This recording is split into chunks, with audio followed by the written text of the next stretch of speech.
Alright guys, now we're going to make a fuel pump for this Onan. We're going to use a Briggs & Stratton vacuum pump. What I did is I took the gasket from the old fuel pump and I traced it on this piece of steel here. What I'm going to do is I'm going to basically cut this out and drill those two holes in there. Then we're going to drill a hole in the center, which we're going to tap with an 1/8 inch pipe thread where a little nipple will go onto that. So that's what we're going to do here for this fuel pump. Well guys, I decided to just make this block off plate a square. It was a heck of a lot easier. And even though the original one was not square, it doesn't matter because there's nothing in the way that it's going to hit. So it was a heck of a lot easier to just cut a square than make that fancy shape.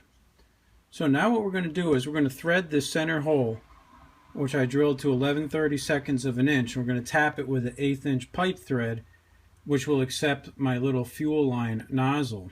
What we're going to do is we're going to thread this little nipple right into the hole. So I got my 1/8 inch pipe thread tap here, and we're going to tap it and we're going to screw that in.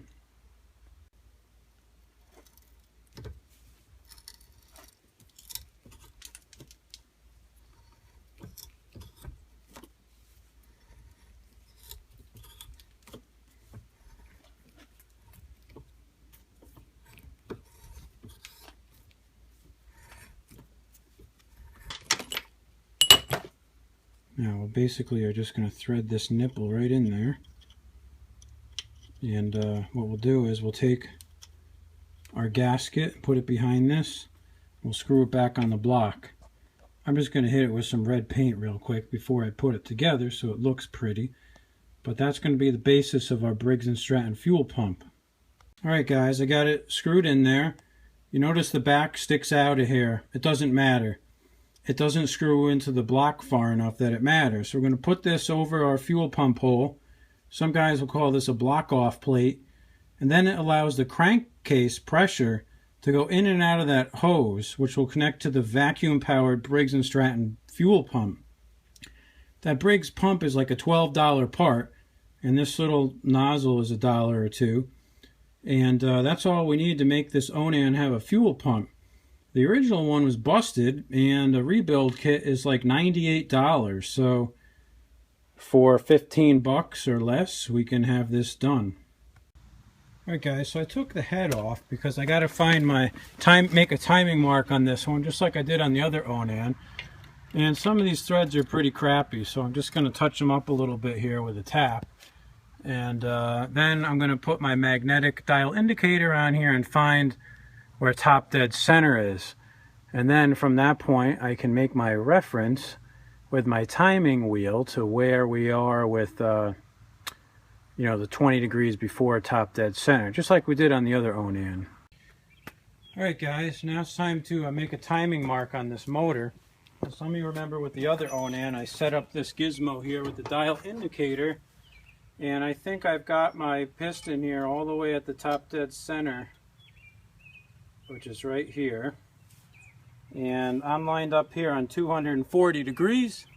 I need to back it up 20 degrees before, so I'm going to go 20 degrees off, which will be to 220, which will be right here.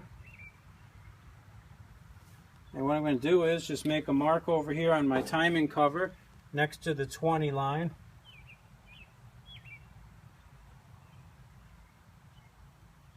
With my Sharpie.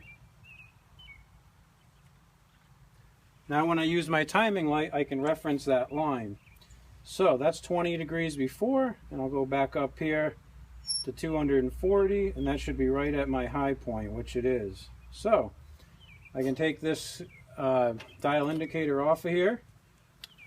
I can put my head back on. I can take this off, my pointer off.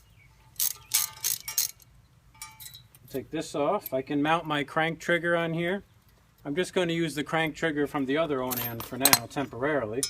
Take my degree wheel off, and I got to hook up a carburetor, a fuel pump, and a gas tank. Now we can try to run this bad boy.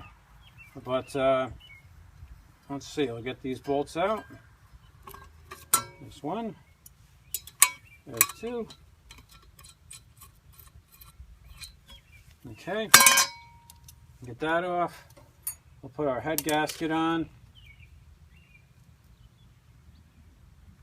I'm going to put some anti-seize on the head bolts before I put it back together, but you get the idea. I got some anti-seize compound here. This stuff is really messy, so I hate getting it on my fingers. So we'll just take out one bolt at a time, put a little dab on it, and then we'll put it back together.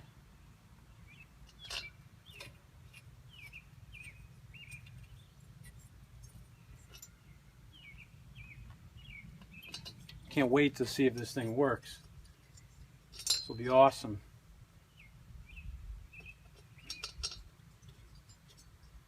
Hopefully by the end of the summer I'll have two 430 Onans that function here, guys.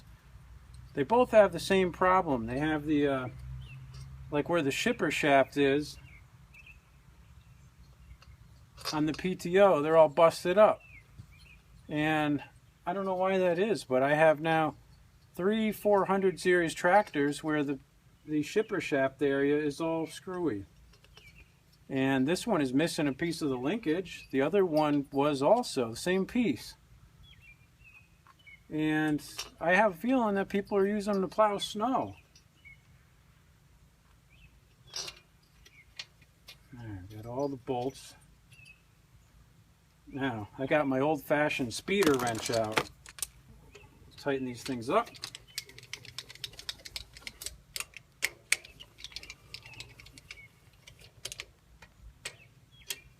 Works pretty good. After you do a little cleaning with a tap, a little anti-seize, it goes right in. They were pretty tough coming out. I thought I was going to strip some of the threads. The worst ones are always the ones by the exhaust. They seem to get corroded more than usual, probably because of the heat of the exhaust.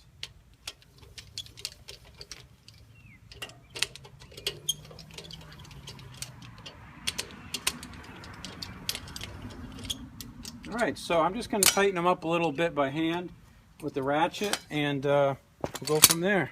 Alright, so now we're going to hook up the Briggs fuel pump, and you can see the part numbers on there. And this was the part number for the little nipple that goes on the block-off plate. And what we're going to do is take this out, and you can see there's three ports on there. One of them takes the fuel pressure from the crankcase, and the other is the in and out on the fuel, one from the gas tank and one from here to the carb. So we'll hook this thing up. Now we got to make a new fuel line here. I bought a piece of 1/4-inch brake line here, and we're just going to bend it to replicate the old line that was all rotted out.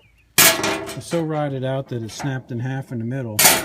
Let's look at that fuel pump again. So this isn't ideal, but this one on the bottom is the inside, and the one on the top here is where it comes out. So I was thinking originally that there's this bolt over here where you use the it's like where the pivot is for the clutch inside, and look, I could mount this right onto that bolt or something. But this one pipe just goes to our little tube that we made. That's easy, but if this is the in, it's kind of backwards, you know. And I was thinking, how can I fix that? Well, if I put it upside down like this, now the in is coming down from the top and the out is coming out the bottom, which is a little bit better. But now I have this weird kink in my fuel line there. But I think I need to mount it more like this. And maybe I got to make my piece of hose here a little bit shorter that goes to the block-off plate, but having it go upside down like this would definitely be better than it was the other way. And I need something to mount it to. For now, I'm just going to let it hang in the breeze for testing purposes, but eventually I'm going to have to mount it onto something. And what that something is, I'm not sure, but we'll figure it out. I was thinking I could put a steel spacer in here, just like this, and use the actual hole that the plate mounts on here, and I could put it on just like this. And this would actually work really good. other than that hose is at that weird little elbow, but I guess as long as it's not kinked or leaking, it should be okay. But I am going to try to have it mount something like this. And this will work out good because the inside is down here on the bottom where gravity will feed it. And the outside is almost a straight up loop right to the carburetor, which will be really nice, I think. So I think that will be the ultimate plan. We'll get a steel spacer that's about 1 inch long for a 1/4 inch bolt, and we'll put a longer bolt in there to the fuel pump block off there. All right.